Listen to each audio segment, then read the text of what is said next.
Hello guys, I hope wherever you're watching us from, you're having a great time. This is AfriPost and welcome to today's video. Now, many videos that I've done here have always focused on the need to uplift the black person. Some of my viewers have always asked me that why is it that AfriPost mostly focuses on issues relating to black people? And I've always said that my main purpose for starting this channel was to really speak out the truth and to speak for those who don't have enough energy to speak for themselves. And that is why today I want to play for you a video. And in this video, it is very heart-wrenching for me because I found it difficult to watch it fully, but I was patient enough to really look to it and understand the depth within which the black person has been chastised and disrespected. Here is a clip by one actor that is known to many. This is William Henry Cosby, who is popularly known as Bill Cosby. He was sometime having some challenges in the court system, and prior to the challenges that he faced, there are certain works that he did that are worth commending. And in this video, you are going to see the depth within which the white person disrespected blacks and how they used art as a tool of ensuring that whites believed that they were superior to blacks. And this was the strategy through which they ensured that white supremacy was cemented in the hearts of white people. So let's watch this video keenly and then come back and talk about it more. Now, what's the whitest thing you know? Whiter than the driven snow, whiter than the whites of your eyes? Sugar. Non-integrated, non-black, sweet sugar. But you see, there is a black man in your sugar. His name is Norbert Rillier. Norbert Rillier in 1846 invented a vacuum pan that revolutionized the sugar refining industry. Now, you have to dig to find that fact. I mean, it's not much history, but it's still history. Now, what do you stand in? In your shoes. Now, there's just you and your shoes, isn't there? Nope. See, there's a black man standing in your Oxfords with you. Sharing your soul and your heel is a man, his name is Jan Ernst Metzelliger. And in 1863, this is a drawing by the kids, Metzelliger invented the machine that made mass-produced shoes possible. Now you have to dig around for that fact, too. And again, it's not much history, but it's history.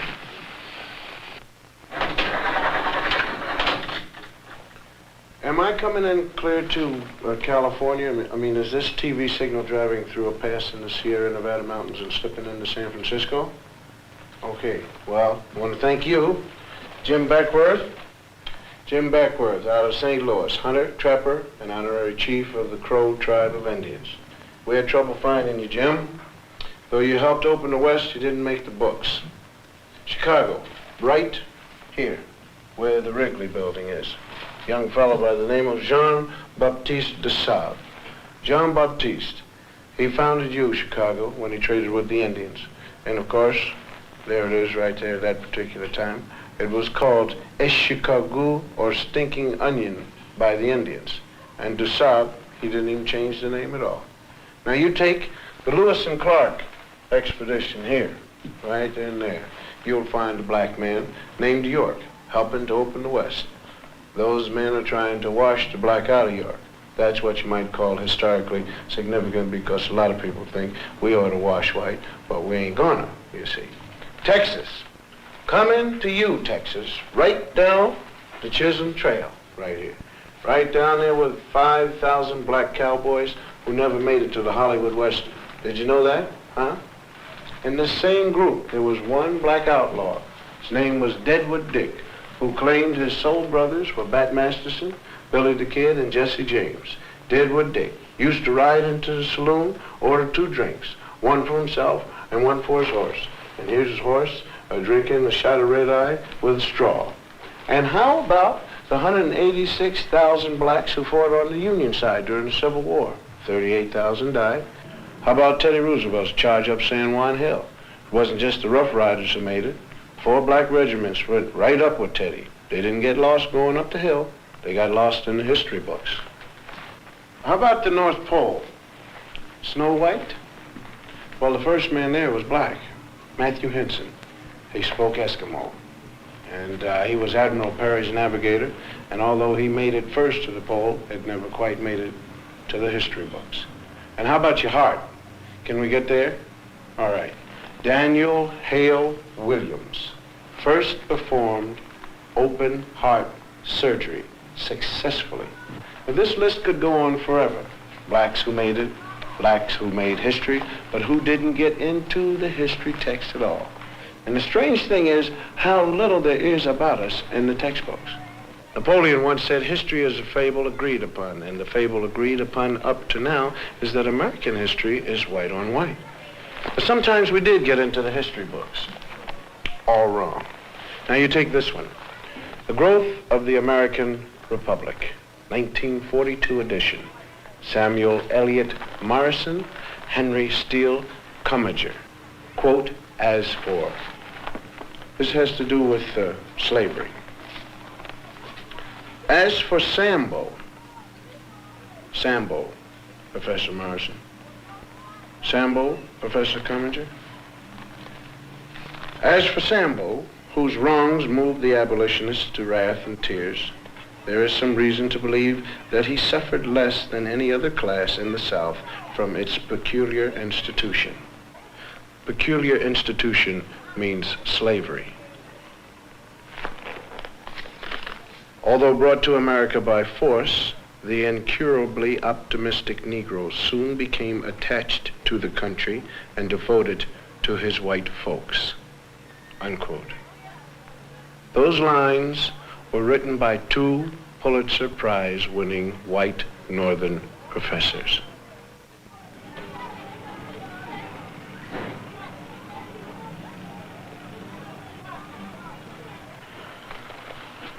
Slavery. That's the place everybody likes to start Negro history. You have ignorant black men being brought over from Africa in chains. Terrible thing, slavery. But this way slavery is taught, it sort of takes the sting out of it. Because the way it's usually taught, people think that we Afro-Americans started with nothing but little grass skirts like the kids in the Tarzan movies. And though America gave us slavery, America kindly gave us religion and a lick or two of education.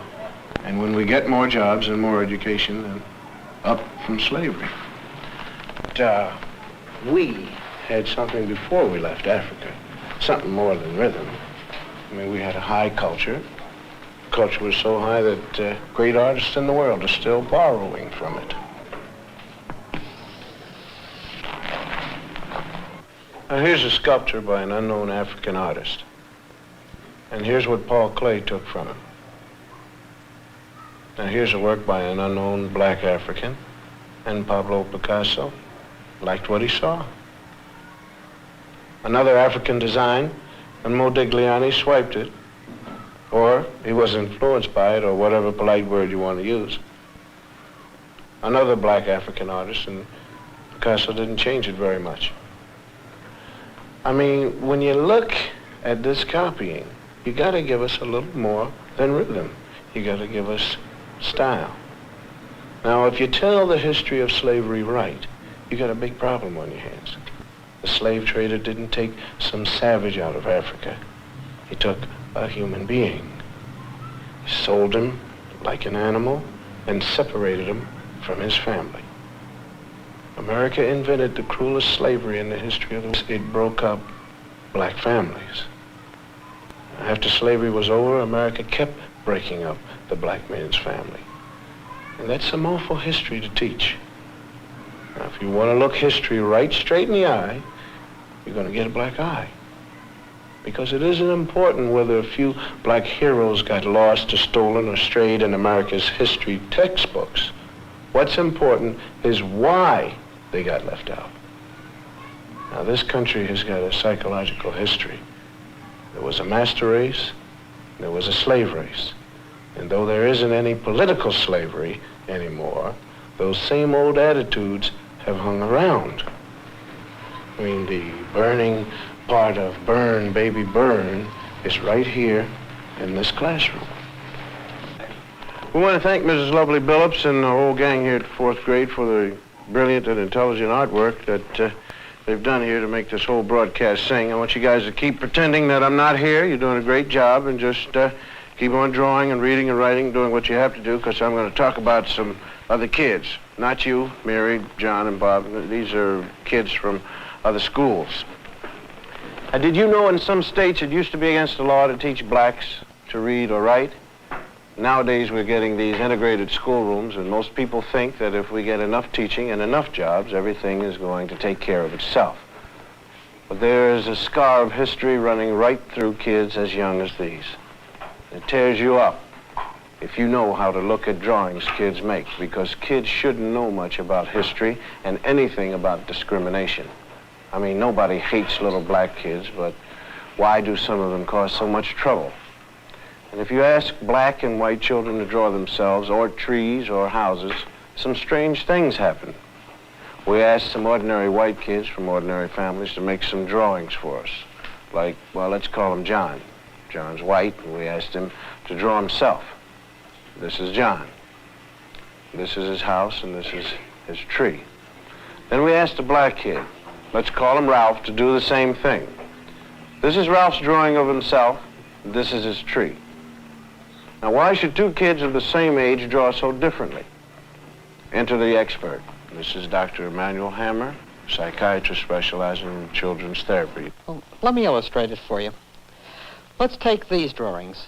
No matter what a child draws, he's really picturing himself. Ask a secure child to draw a tree, and he's likely to draw a bountiful, spreading tree. A black child drew this tree, cut off in its growth, stark, bare, ungratified. It works the same way with drawings of people. Normal children, average drawings. The mood is happy, the child feels capable, the drawings are complete, and the arms are developed to emphasize strength. These children were old enough to draw complete figures. The significant fact is what they left out: arms, hands. A child may sense that a situation in life is so powerless that he himself is equivalent to an armless man. My own study reveals that armless people appear 3 times more frequently in the drawings by black children than those by white. The faceless beings suggest that these youngsters not only feel themselves to be less than they might be, they don't even feel themselves to be. The black child who is forced to live in a hostile world may disappear in self-defense. He drifts through life feeling like a shadow. He stops caring, and he stops trying. A child who has this on his mind cannot be a child. A child who has this on his mind could want to burn down cities when he gets older. The whole confusion was summed up by a black 9-year-old in these 2 paintings. This is a 9-year-old boy draws a white man, Robin Hood maybe. And this is how the same boy draws himself. And this is the consequence of deformed history. Linda, close the curtains. Brian, lower the screen. Bonnie, lights, please. In the past 50 years, 33,000 feature films have been made in the United States, and about 6,000 of them have had parts for black actors. For the most part, the black portraits have been drawn by white writers, white producers, and white directors for a white audience. Most black parts were the way white Americans wanted them to be. The black male was consistently shown as nobody, nothing.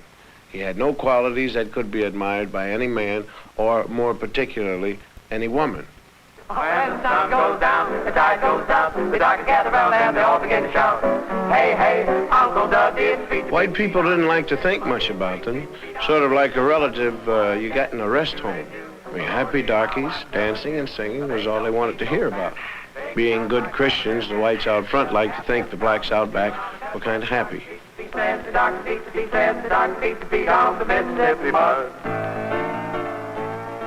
Uncle Tom's Cabin was one of the first movies made that tried to say anything about black people. Uncle Tom was changed a little each time it was put on the stage, and all the parts were played by white actors, and by the time they made a movie of it in 1903, Uncle Tom was just the white man's idea of a good nigger. You might say he was what H. Rap Brown ain't.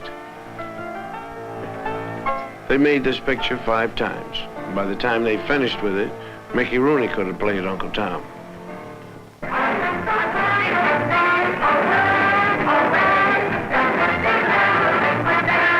Minstrel shows started as the black man's entertainment for himself and the plantation owners.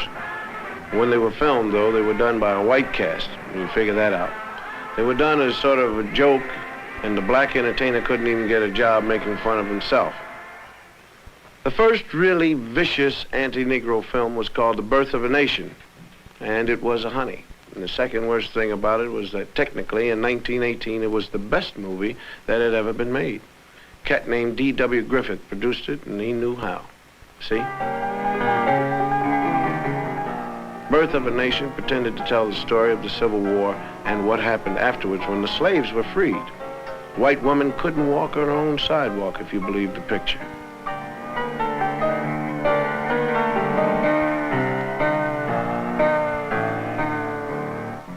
In the South, Negroes got the right to vote, and the movie showed black vote collectors refusing to accept white votes, and black people sneaking in extra votes. And if these black bad guys don't look very bad to you, it's probably because they were white actors wearing burnt cork. Negro legislators took over in the South, and in the film they were made to look like apes. And this was the movie version of how it looked in the Southern state legislature. They drank whiskey, they ate chicken with their hands in the State House, and they put their feet up on the table with the shoes off. And of course, they passed all sorts of crazy laws according to the film, like anybody could marry anybody they wanted to. It was obvious to anyone who saw this picture that Negroes weren't fit to govern themselves or anyone else because they really weren't people. This film is 50 years old, and it may look silly and out of date now, but it didn't look silly when it was made and seen. Several million Americans who saw it were propagandized to believe that this is the way things would be if they weren't careful. So they've been pretty careful. Colonel Cameron, a former officer in the Confederate Army, is all upset over the way Northerners and the freed slaves are changing his South, taking the mint julep right out of his mouth. So he takes a walk one day while he's worrying about it, and he sees 2 white kids playing, and then 4 black kids come along. Being hardly human and naturally afraid of ghosts, the black kids run. Colonel Cameron sees the whole scene, gets his great idea, and with this, that great white all-American organization, the KKK, was born. The cavalry and the bedsheet has come to the rescue. The South is saved. In this picture, the Ku Klux Klan was the good boy who saved the South. Most Hollywood films, though, even the early ones, weren't really nasty. Nobody was sitting around saying, hey, let's take care of the niggers. What producers were doing was making money. And to make money, they made pictures that white ticket buyers would enjoy. They showed Negroes the way most Americans like to think of them. To blame Hollywood is like throwing a rock at the mirror because you don't like what you see in it. Burt Williams was one of the great vaudeville performers. He couldn't get parts in white pictures, so he made a lot of short comedies. He played the part most Americans consider typical Negro. He wasn't bad, really, just lazy, stupid, and happy the way he was. And his feet hurt. He was afraid of most everything. And when he was scared, he shook and his teeth chattered. Unlike a scared white man, the black man's eyes could pop out of his head. And when he was so scared he couldn't talk. And he was also so scared he couldn't run.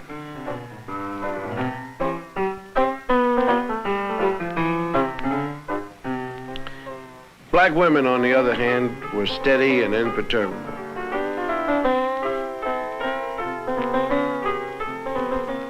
They stood like a rock on the face of things that scared black men.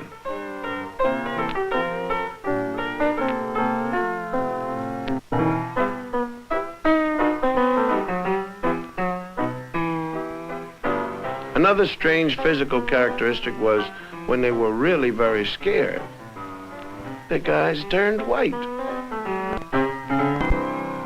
When you look back on these old films, the patterns come jumping out at you. The most consistent thing about them was the attack on the black man. He was never even given the privilege of being a man. He was a boy, as in, you know, here boy. They had a lot of other great qualities besides being cowardly. For instance, they stole chickens. Who's in there? Who's in there? Ain't nobody in there but us chickens.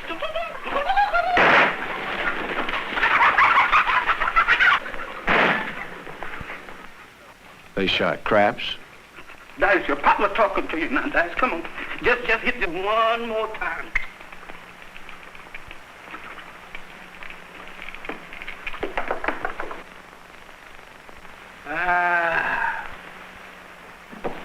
And lions weren't the only thing they were afraid of either. They were afraid of gorillas. Wallace Rose, is that you next to me? Wallace Rose, is that you next? Now come on, Wallace Rose. Now don't start arguing. Come on, tell me the truth. Is that you next to me? Wallace Rose, please say yes, that's you.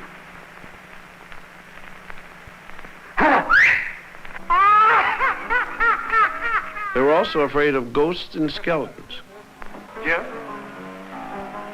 is that you scratching my head? Jeff? Jeff! Now come on now, what are you looking at?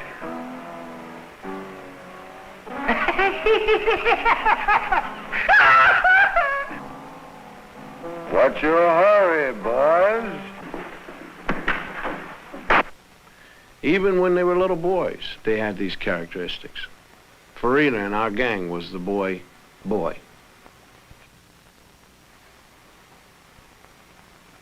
The tradition of the lazy, stupid, crap-shooting, chicken-stealing idiot was popularized by an actor named Lincoln Theodore Monroe Andrew Perry. The cat made $2 million in 5 years in the middle 30s, and everyone who ever saw a movie laughed at Steppin' Fetch It. Come out, wherever you is, wherever you be, wherever you do.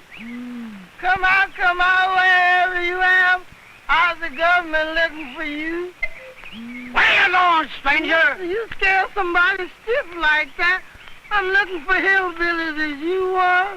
I ain't saying I am and I ain't saying I ain't. Well, that's close enough for me, 'cause I'm tired of walking myself. The government told me I got to bring in a hillbilly, so you come go with me to Washington. I ain't a-going. That's the color of another horse.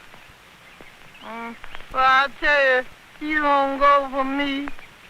We go for the Navy. No! I go for the Navy. Well, I tell you, go for the Army. No, I won't go for the Army. No, I won't go for Texas. It's too bad he was as good at it as he was. The character he played was planted in a lot of people's head, and they remember it the rest of their lives as clear as an auto accident. What's that? Are you an Indian? Yes, I... Man, you don't know. I got Army Indian. I got 1 for the Cherokee, 2 for Seminole, and I got 4/5 Hiawatha. Wait a minute. Hiawatha was a woman. I can't help it. I got 4/5 of her. He played in movies with other actors who were as American as Mom's raspberry jello. If they accepted the stereotype, how wrong could it be? Judge Rickman, can I see you some, please? Well, I'm pretty busy. Yes, but I just want to ask if you heard about it. Hear about what? About over at my house, night before last. Oh, another baby? Yes, you sure guessed it, you heard. What's his name? Oh, we call him L.R. Elias Rigby Livingston. Oh, named him after me, did you? Yes, Elias Rigby. I told my wife, Ethel, I said, honey, I know Judge sure gonna be gratified. Well, of course, yes, I appreciate the honor. Yes, I suppose a compliment, and I ought to do something for you. yes, that's what I thought. If you come over to my place tomorrow, and I'll give you a job. Yeah. Rake and leave. I asked him to wait. All-American little Shirley Temple played a lot of parts that involved her with black actors. She was always real nice to them. Oh, James Henry, you always do it wrong. This is an imitation Step and Fetch It named Willie Best with Shirley. Come on, Miss Virgie. I just won't budge. I'll show them I'm not The cute little white girl was brave and strong in the face of danger.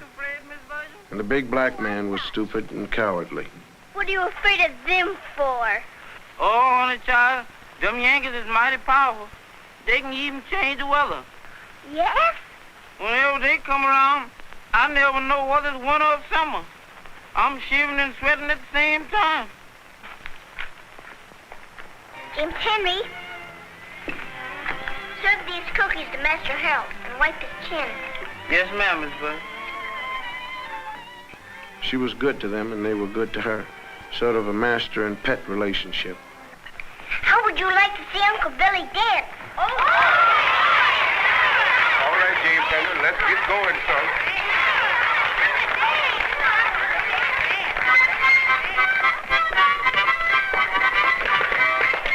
This is Bill Bojangles Robinson, one of the great ones. But if he wanted to work and dance, he had to come into a picture through the servants' entrance.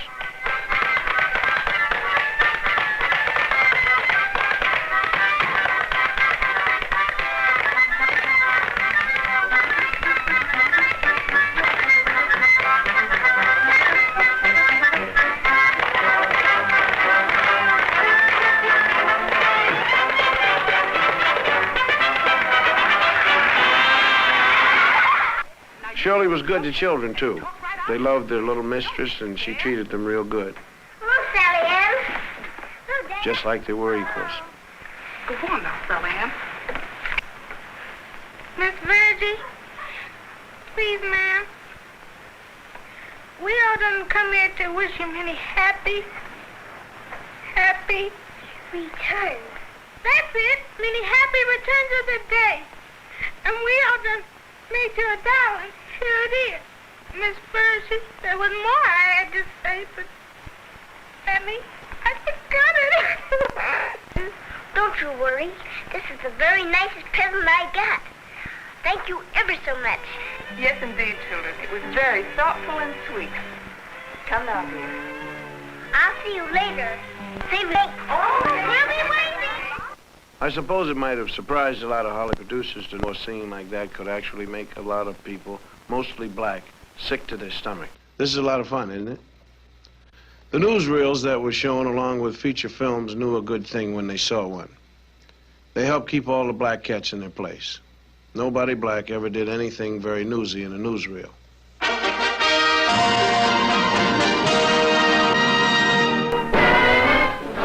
They did things like eat watermelon in watermelon eating contests.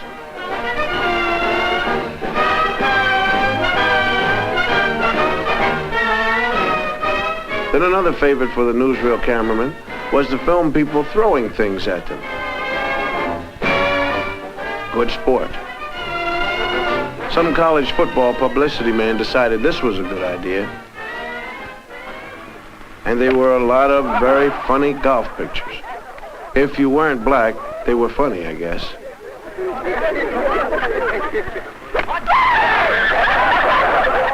Lie down.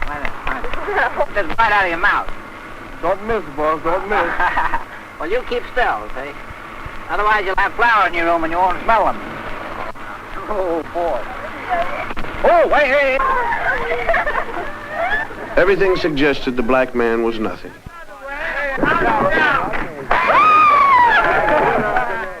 Hollywood adopted a sort of British attitude toward black natives of other countries. They were always sneaking around the bushes, you know, carrying stuff on their head. White men weren't supposed to get caught sweating. I've seen a picture called Prestige, and it stated the colonial attitude. Don't let it break, Andre. Take to him your race for a wedding gift. The prestige of the white man. That means everything you stand for, and it is the only weapon you two will have. Prestige. But it is enough to preserve you. Yes, sir. And I'll try to remember it. If you'll kiss me. Even though most non-white natives of any place were savages in films, it often pleased white producers to endow a few chosen blacks with the virtue of great loyalty to him, the white man. Here's one defending Anne Harding to the death. There was always one loyal and true black man who would do anything for his master. Some of them were wonderful people. You know, if you really get a good one. Mostly, though, Negroes were not heroes. They were a bit part servants, railroad porters. Watch your step. Watch your step, sir. Now, this is your destination, folks. They made very good chauffeurs. Looked good in their caps. Good morning, Colonel, sir. And they were great at serving all kinds of drinks. That coffee of yours stays with you like poor relation. What's that you got there, Libby? Just sassafras tea. Wherever there was a thirsty master, there were they also.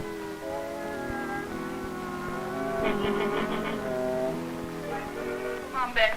They played Aunt Jemima. Will you have enough? I don't know if I can stretch one small chicken, but as long as the water's running, we'll have soup enough. Lottie, will you take Kay upstairs and wash all that goo off her face and give her a good... And one question they never answered. When the Negro woman was taking care of the white woman's kids, who was taking care of hers? They did all kinds of odd jobs around the picture, like walking horses. When they weren't walking the horses, they were out back playing craps, of course. Recreation. They met people at the station for their masters. Is you folks, We've come all the way from Ireland. Mr. Milford's expecting us. Mr. Milford. Yes'm, you is which I'm looking for. I'm Mr. Milford's boy. His boy, you say? Yes, sir. Murphy's the name, sir. Did you say Murphy? Yes, Miss Murphy. They calls me Walking Murphy. Walking Murphy? Yes, sir. Most of us Murphys down here just sit. I walk. They make wonderful servants, all kinds in pictures. Dumb but loyal. Yeah. Doc, isn't it a beautiful night? I just love parties, don't you? I beg your pardon? Thank you kindly. Yes? Hello? Oh, this is the Barragan residence.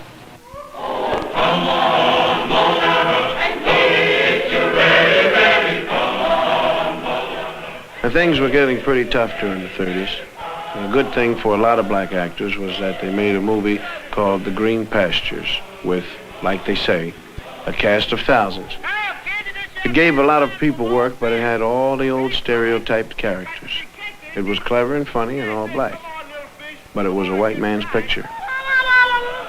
I'm the Indian.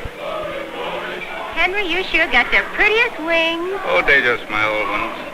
Cigars, gentlemen, cigars. Let's have yourself. Cigars, gentlemen, cigars. Oh, Lord, the smokehouse is empty. Oh, Lord, let me get them groceries. Oh, Lord, let me see that little six. Where? Come on, you gonna feed me or not? Hey! Why, you just a little boy, gambling and sinning and chewing tobacco like you was your own pappy. And you've been drinking Sonny Kick Mammy wine, too. You gamblers ought to be ashamed of yourself leading this boy to sin. Well, he's the best crapshoot in town. You find my mammy, do more than I can. While Hollywood was turning out films, radio came along and decided to get in on it, too. Two white fellows from Chicago invented two black characters they named Amos and Andy. They played their parts on the radio for 30 years. This is them doing their bit. Well, Brother Crawford looks pretty good since he's been here at Palm Springs, don't he? Yeah, looks like his wife done beat him on the... When radio moved over to let television in, Amos and Andy went with it. These two white cats couldn't play Amos and Andy where you could see them, so what they did was they had a black cast. The cast was different, but the stereotypes were the ones that the white people had come to know and love.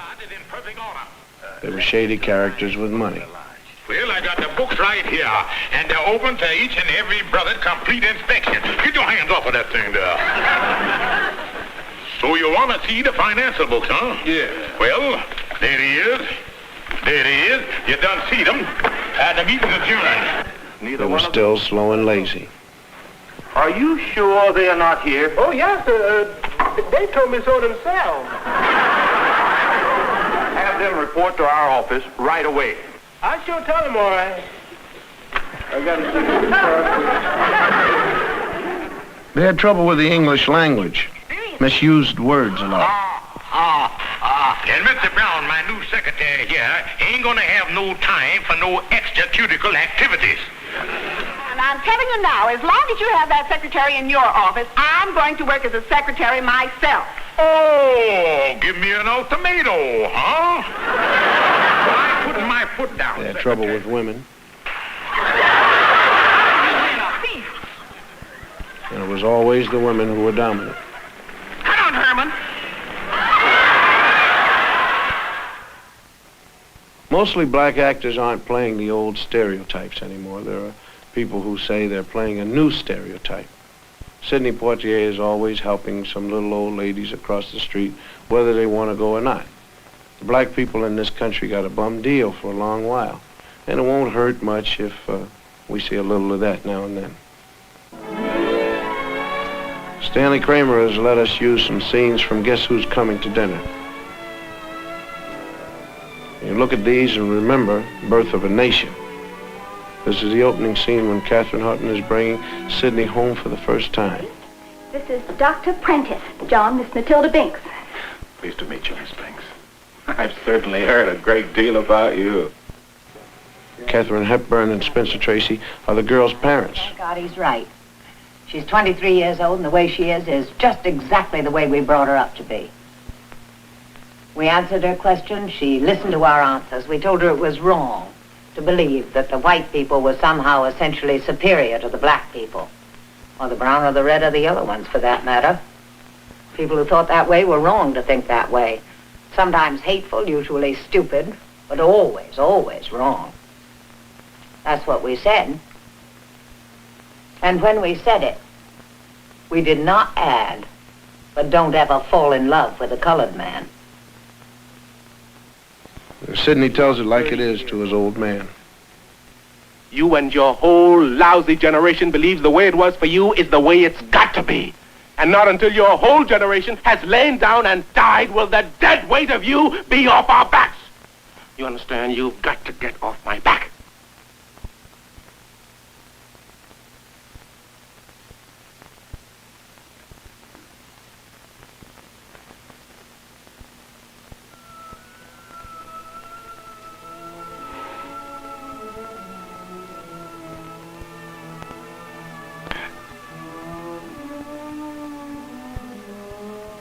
Dad, you're my father. I'm your son. I love you. I always have, and I always will. But you think of yourself as a colored man. I think of myself as a man.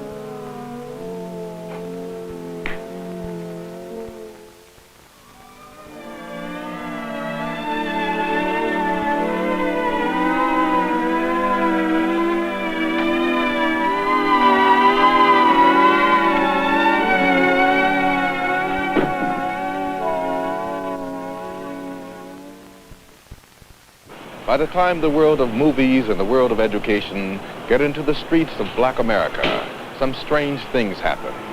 Because what history and the movies have told the black man is that he's nobody unless he joins the white world. The white world only comes into the black ghetto by messenger. The message used to read, black is nothing, white is beautiful.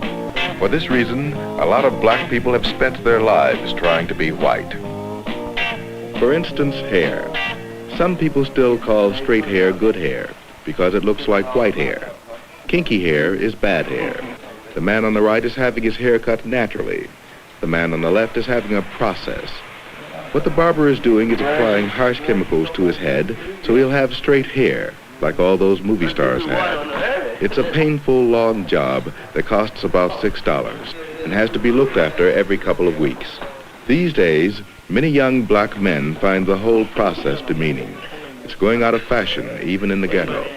It takes pain to become like a white man, and more pain when you know you can't make it.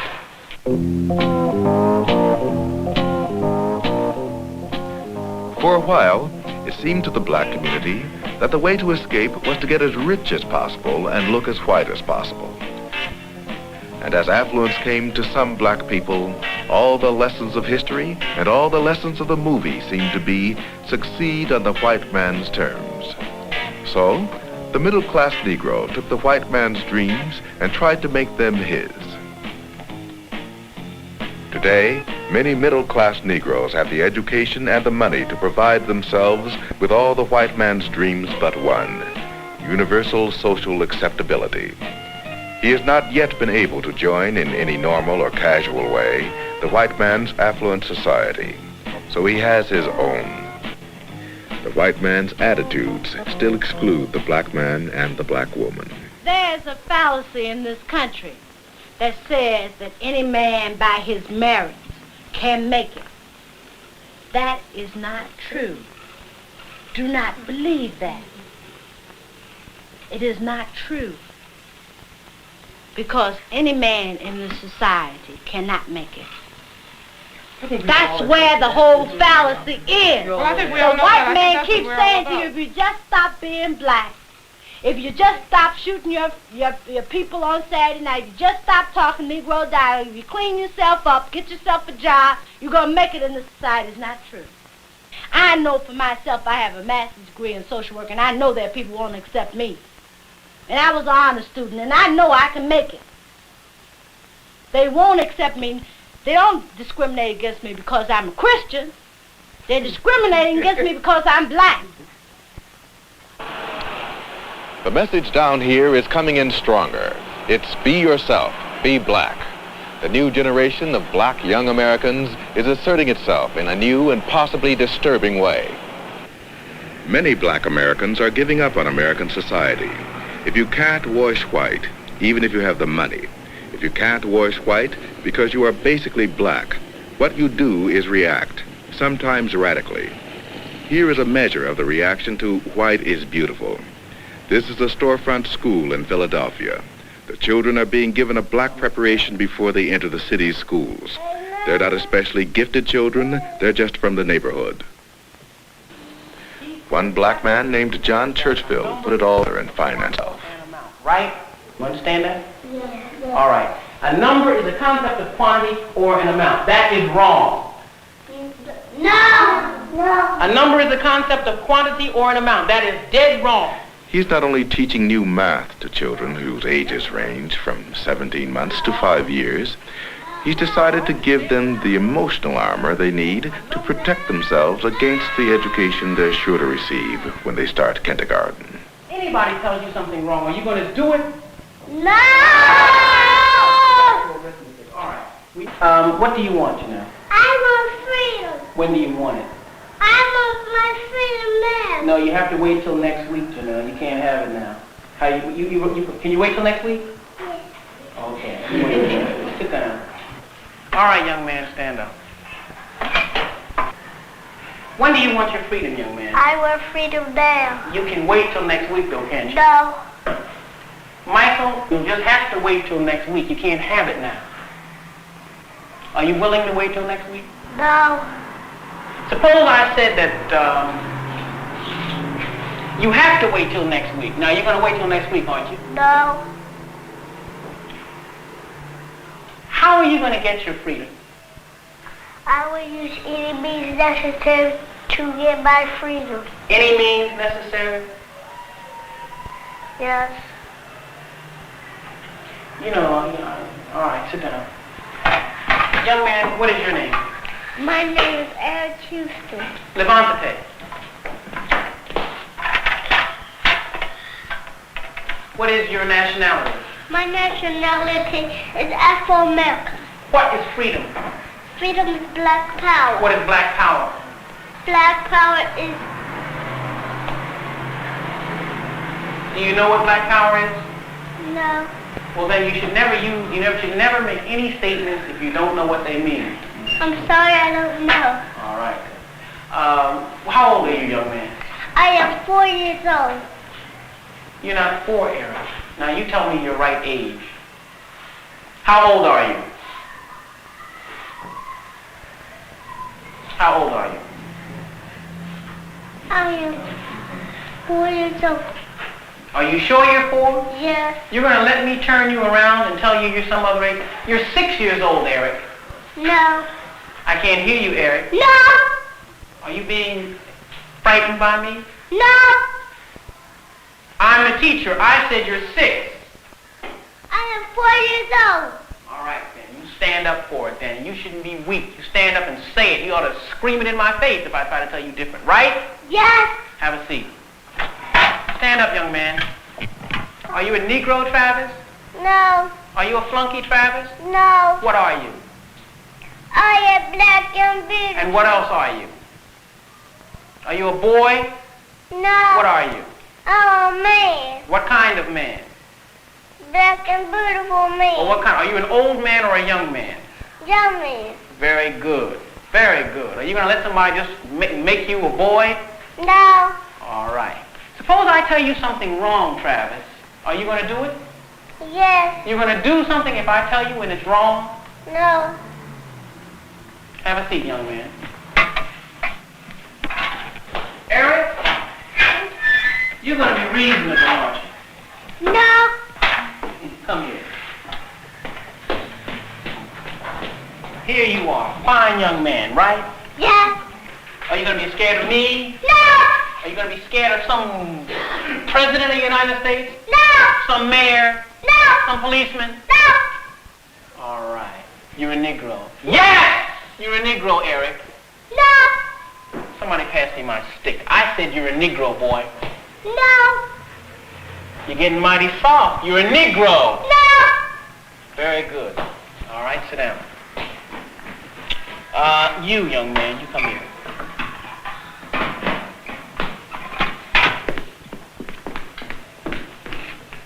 Your nationality is American Negro. Yes. No. Your nation... Now look, don't play with me. You're a Negro. No. I am... No. Suppose I threatened to beat you, what would you say? Aren't you a Negro now? No. What are you? I'm black and beautiful. What is your nationality? My nationality is Afro-American. Suppose I had some money in my pocket. Suppose I gave you $1 to say that you're an American Negro. This is money now. Money talks. Money talks. This $1. And if you don't say it, you don't get it. You're an American Negro, aren't you? No. You won't have any money. You know you need money, don't you? Yeah. You need money to live, don't you? Yeah. All right. All you have to say, Leon, is that you're an American Negro. Aren't you an American Negro? Are you an American Negro? No. What are you? I'm black and beautiful. What's your nationality? My nationality is Afro-American. Very good, man. Keep it up. Go sit down. You had to think about that a minute, didn't you? Yeah. All right. All right, everybody. What is your nationality?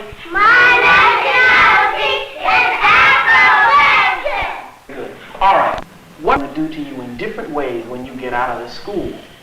They're not going to just come right up to you and give you $1 or say, if you say that you're an Afro-American, if you say you're an American Negro, I'll give you $1.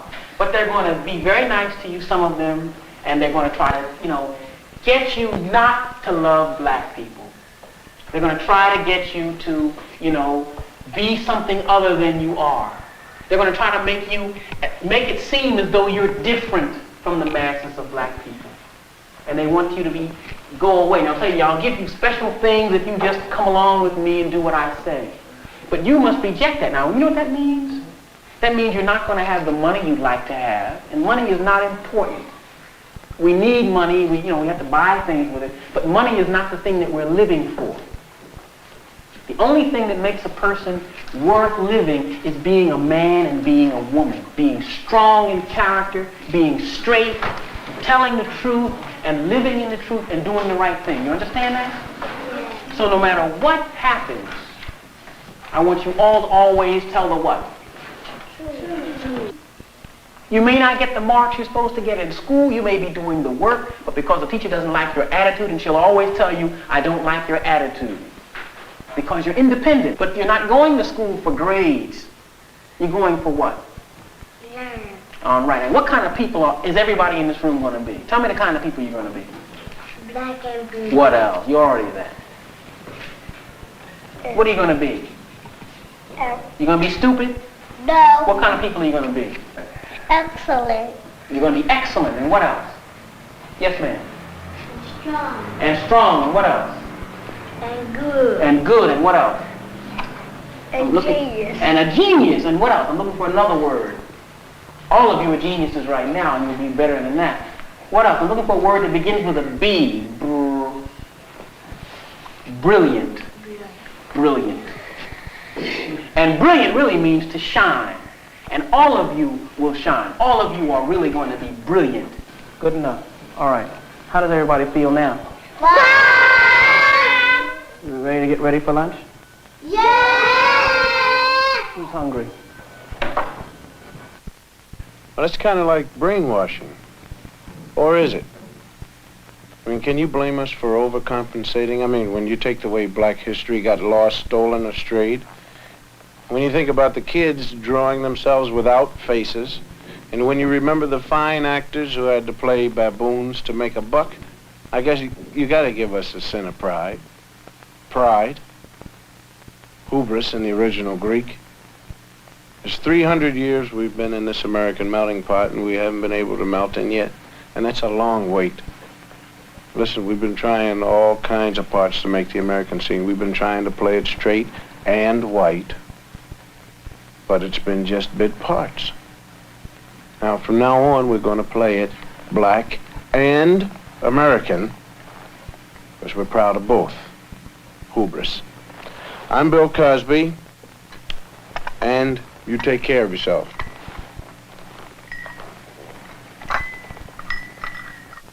All right. What is a set? A set is a collection of objects. What is a subset? A subset is part of a set. What is a member?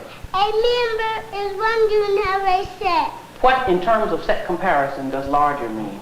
Everybody together. I'm going to ask you all a question. Let's see if you can do it. All right. What is arithmetic? Arithmetic is the science of numbers. What is a number? A member is one unit of a set. What is, in terms of set comparison, what does larger mean? Larger means a set that has more members in it. In terms of set comparison, what does smaller mean? Smaller means a set that has less members in it. All right. All right. Now, quickly, look up on the board, relax, but think very quickly. You understand? Yes. All right. In terms of set comparison, we want to compare two sets, and I want you to tell me which is larger. The first time around. A number is a concept of quantity. Now, after watching that, I tend to agree with one quote that Khalid Abdul Muhammad said, and he said that we lost our religion, our culture, our God, and many of us, by the way, we act as if we have even lost our minds. You know, the persecution that black people went through and the character assassination that happened for the black person is something that is really despicable, if I can say, because this is the extent to which they try to make the black person look stupid, the black person to look lazy, to look uncouth, and to look like they don't have direction for their lives. This is really, really sad. How on earth would these things go and be left unchallenged? You've also seen what Henry Cosby is saying in that video, where he's highlighting some of the hidden history about the inventions that black people made and have been kept under tight wrap, that not many people can know, that many of the inventions that we have, many of the technological advancements that we enjoy today have their origin from black people. There are a lot of things that blacks have invented, but you find that since they were not owners of means by that time, there are people who are put behind and they searched for a white face to represent such kind of inventions. So a black person would invent something and then it would be turned to be like it is an invention from a white person. And this is really bad. And that is why for many times when I'm in this channel, I try to talk to you people.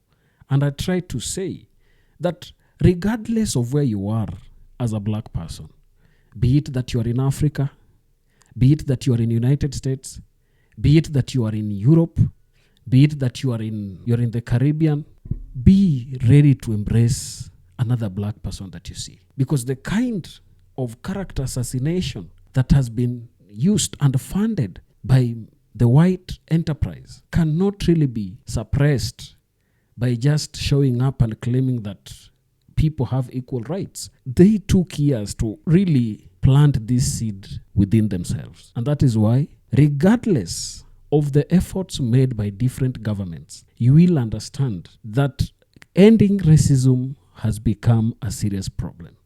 Systemic racism still continues to exist. Governments still continue to discriminate against black people. Policies that are being formed are formed that with an aim of suppressing black people. Africa right now is dominated by most European and United States companies that are working to ensure that they control everything that Africans are doing. If you look at agriculture, they are controlling the kind of seeds that Africans are supposed to grow. They are controlling the kind of livestock that Africans are supposed to keep. And this is a strategy that they are using to ensure that they end the lifespan of a black person. They try to control their food. They try to control their reality. I believe it is time for all of us as black people to understand and respect ourselves. We as a people must wake up and appreciate the fact that regardless of whether you are an African or you are a European or you are an American, as long as you're black, a white person will never see you the same. And the only thing that you can do is to ensure that you support other black people. And that is why also, for many times, I tend to support some ideas that are promoted by Minister Louis Farrakhan when he says that black people need to have enterprises working for them so that they can also control the corporate world, so that they can also control their realities and the destinies of their children. This is something that is really timely. If you've watched that video to the end, I'm sure you've learned a lot about how whites have micromanaged black people into believing that they are not superior or even important, as it were. If you're watching us for the first time, don't forget to subscribe to our channel, like this video, and also share. Thank you, and may the good Lord bless you. Goodbye.